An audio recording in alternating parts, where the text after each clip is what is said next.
Hey everybody, coming at you with movie number 13 on our way to 100 movies this year. Lucky number 13. Right, Swifties? Getting the good votes on this one.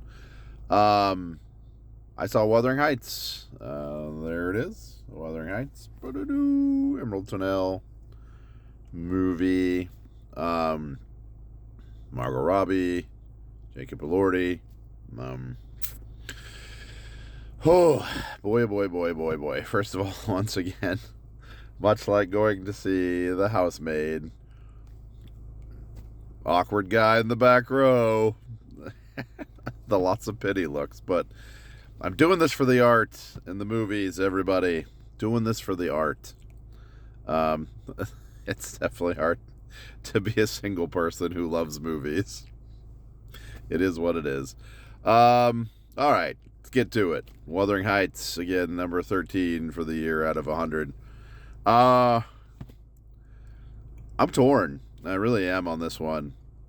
Obviously, you know what it is. You hear what people say about it. Wuthering Heights in quotation marks. For good reason, obviously. The first half of the movie, and I'm a big fan of the book. My daughter and I read it while she was taking honors English, so we could read it together. And so, like, it's distracting. I tell you, the first half of the movie, trying to figure out where the bones, the outline of the book, cross over into this movie. There's like one scene when they're kids and they're playing out on the moors, and you're like, oh, hey, there it is. There's the book, and they share the names. And there's the Lintons, and they share the names. And oh, yeah, there's Nellie, and Nellie shares the name. And oh, there's Joseph, and Joseph shares the name. Other than that, yeah, it was hard to find it and peg it out where it was. Even Joseph's character, they take away kind of Joseph's uber religious nature, kind of his moralism, and turn him into not such a moral guy.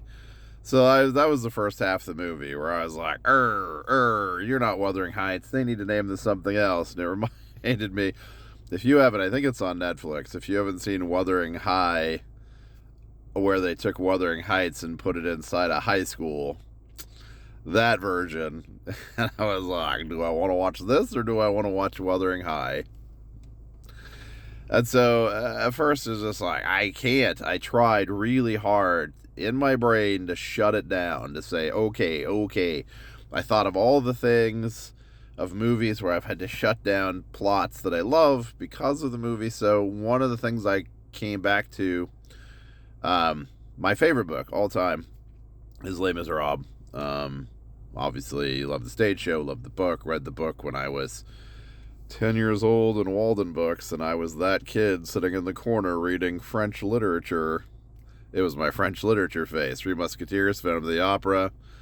Yeah, that kid.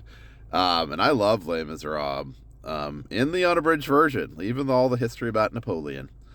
And so, world history class, we'd tie post-revolutionary era into Les Mis so we could learn about romanticism and all these things you can do in class with it.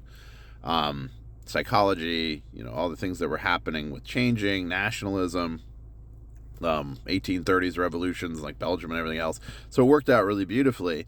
And then to reward for all the hard work they'd been doing, I would show the film version. This is before the musical came out, and really the only versions available were the black and white ones. We know how students feel about black and white. Ooh. And the Liam Neeson version with Claire Danes, Jeffrey Rush as Javert, Claire Danes as Cosette, Liam Neeson as Jean Valjean. And it does a decent job, but they eliminate, except for a very small section at the end, the Thénardier characters, which obviously those who know the book, those who know the stage play, they are like the catalyst to everything. They are the glue that holds that spider web together, and if you remove them from everything, the movie has to base itself around life without the Thénardiers. in Marius and Cosette's relationship, all the stuff. Sorry, we're not doing Les Miserables, but wanted to mention that because it really strays from the book and then tries to find its way back. Like the revolution scenes are good. I like that the revolutionaries are up in the attic when the end comes, Grantaire, Enjolras, right? But without that kind of meat of it, and then at one point Jean Valjean slaps Cosette, and I'm like, that just isn't gonna happen. And then Javert, I'm not spoiling, this movie's like 30 years old. Javert kills himself, as we know Javert does, and then that's the end of the movie with Jean Valjean just kind of walking away with a smile on his face, like, cool. There's no redemption story. There's no religious redemption. There's no soul redemption. Just, he's like, all right, he's dead. I'm going to go hang out with my family. I thought of that during this movie. I'm like, if you're willing to tolerate that version of Les Miserables, you could tolerate this version of Wuthering Heights. And it was, there's a scene in the middle where Isabelle is playing with a dollhouse. And again, this is interesting too, because I thought, oh my gosh, there's that theme of the dollhouse again. Whether it was, any of the movies that I've seen so far this year, right? That relate to that dollhouse theme of families being stuck in a house, whether it's the housemaid or sentimental value, this theme. And there it was again. And I thought, here's a way to solve the problem of watching Wuthering Heights, I think, is if you realize that when you played with toys as a kid, when you had toys, when you had dolls, action figures, whatever, you didn't necessarily stick to the script, right? So at Star Wars toys as kids, we had infinite number of toys. And then think about Spaceballs. Think about Dark Helmet being caught playing with his dolls, right? Oh, your helmet's so big, and all this stuff, right? Hey, what are you doing to my boyfriend or your friend? I'll take you. I don't have to do the whole scene for you. I imagine, and that's how I got through this, this is, as she said in the interviews, this is what she imagined. This, I think, is from the mind of somebody coming of age into adulthood, let's just say, who, playing with dolls of these characters, picked out their favorite characters, picked out the personality traits they wanted them to have, and made kind of an alternate version story of their characters in a way that she wanted to tell in her own dollhouse. So you get rid of drunken gambling brother and you put in drunken gambling father. You get rid of hanging the dog and you get Isabella's dog. I mean, it gets into it. So if you want to put it that way in your mind, it's somebody creating their own side story off of this. In the same way that you all love Wicked, but it is nothing to do with the beauty and the innocence of the original 14 Oz books. You know my feeling on that is I'm a huge Wizard of Oz fan, and I tolerated Wicked. I guess we can all tolerate Wuthering Heights in quotation marks. But other than that, as I drag on about this, once you get through that, there comes to the point where they are driving each other into madness, and that stuff tracks back in the book, right?